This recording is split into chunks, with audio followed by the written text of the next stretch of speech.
안녕하십니까. 오늘은 요한일서 3장 1절의 말씀으로 하나님의 자녀라 일컬음을 받음이라는 제목으로 하나님의 말씀을 나누고자 합니다. 본 말씀은 보라, 아버지께서 어떠한 사랑을 우리에게 베푸사 하나님의 자녀라 일컬음을 받게 하셨는가. 우리가 그러하도다. 그러므로 세상이 우리를 알지 못하면 그를 알지 못함이라. 하나님은 예수 그리스도를 보내주심으로 우리를 사랑하셨습니다. 오늘은 하나님의 자녀라 일컬음을 받음에 대해서 생각해보는 시간을 가지고자 합니다. 우리가 전에는 죄를 짓고 사탄의 노예로 살았습니다. 그것은 하나님과 상관이 없는 삶을 산 것입니다. 그렇게 살 때는 세상의 것이 지배하며 방탕하며 죄성이 삶을 지배하였습니다. 오늘 본문에 보면 보라, 아버지께서 어떠한 사랑을 우리에게 베푸사 하나님의 자녀라 일컬음을 받게 하셨는가 라고 말씀하십니다.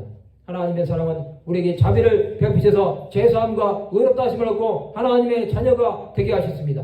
이것은 예수 그리스도를 십자가에 달려 죽게 하심으로 하나님께서 우리에게 대한 자기의 사랑을 확증해 주신 것입니다. 하나님의 사랑은 이것에서 그치지 아니하고 예수께서 죽으시고 부활하심으로 그를 믿기만 하면 구원함을 받고 영생을 얻게 하셨습니다. 이제 그를 믿는 자는 죄와 상관이 없이 하나님께 가까이 나갈 수 있게 하신 것입니다. 소망이 없던 자들이 예수를 믿음으로 소망을 가지고 그의 안에서 거함으로 참 평안을 얻게 하셨습니다. 그러나 세상은 여전히 우리를 알지 못함으로 예수 그리스도를 알지 못한 것입니다.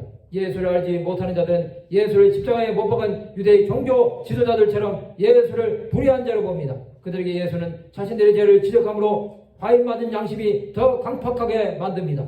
죄를 짓는 자마다 불법을 행하나니 죄는 불법입니다. 죄가 하는 자들은 욕심이 잉태한 즉 죄를 낳고 죄가 장성한 즉 사망을 낳음으로 영원히 형벌받을 자들이 되는 것입니다. 그러나 세상이 알지 못해도 예수께서는 구원하심으로 하나님으로 뜻을 이루셨습니다. 예수께서는 죄와 사망을 깨뜨리심으로 죽을 수밖에 없는 자들이 그에게 나옴으로 새 생명으로 나가게 하셨습니다.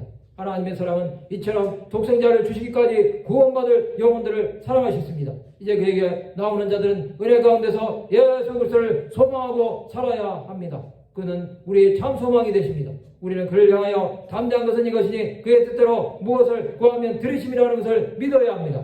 성도 여러분, 우리가 하나님의 자녀인 것을 믿음으로 나가시기 바랍니다. 그것은 하나님의 자녀에게 세상과 구별되어 산다는 것입니다. 세상은 주 예수 그리스도를 알지 못해도 우리는 끝까지 주를 붙들고 나가므로 세상이 주 예수를 알도록 전하는 자들이 되어야 합니다.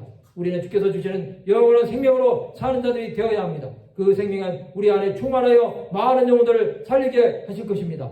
말씀을 마치고자 합니다. 하나님의 자녀라 일컬음을 받음으로 많은 영혼들을 살린 데 쓰임받는 하나님의 백성들이 되기를 주님의 이름으로 축원합니다.